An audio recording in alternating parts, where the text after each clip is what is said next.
So Juan and I have had, really interesting paths in that we both started very young. He obviously had an incredible, plethora of people to draw from for musical inspiration. But for me, I had my family too, but on the production side, I met Toby McKeon from DC Talk, Joey Elwood and Todd Collins, when I was only 15 years old. And so hanging out with those guys, hanging out in the studio, hearing music that I hadn't heard before, learning. Toby taught me a lot about song structure, a lot about how to really just dial down on lyrics and to really, just keep at it. Not to think the first thing that I wrote was amazing, but to write the first thing, trash it, write the second thing, trash it, write the third thing.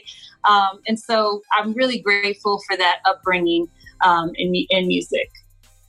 Yeah, I would say the same thing.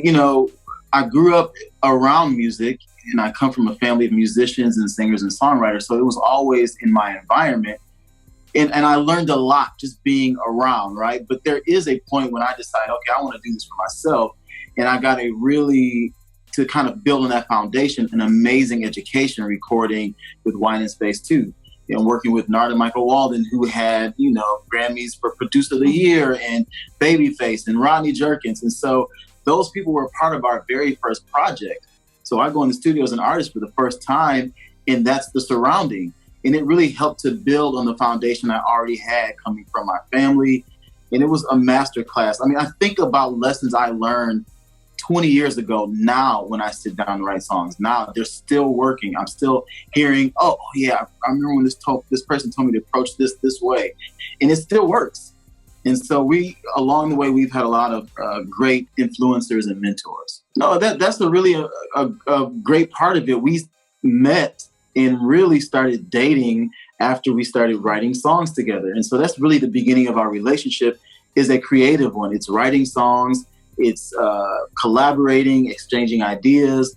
And then that turned in obviously to a romantic relationship and marriage. And so it's great to be able to do this with your partner. It has its own unique set of challenges, but those are not challenges that you can't overcome. And I think ultimately the joy of it outweighs that if you focus in and you're intentional about it. We're really excited also because, we're doing this and we've been writing for years together, but we have an amazing team now. And so when you think about the family kind of that we have around us, Michael Anthony Taylor, a longtime friend and producer at Dare Records, and the structure and the confidence and all of those things that they've come alongside and just helped us create It Belongs to Me and the album that we're working on. And so all of those pieces are really, really important to have around you. Just people who believe in you, who will push you, who will help you be as excellent as you can possibly be. Absolutely. And just you mentioned just kind of being able to lift the other person up. It's nice because sometimes, you're not always on, you're not always ready, you're not always feeling your best, but most of the time, if I'm not, he will be. And if he's not, I will be. So it's really nice to have somebody to kind of lift you up and push you forward.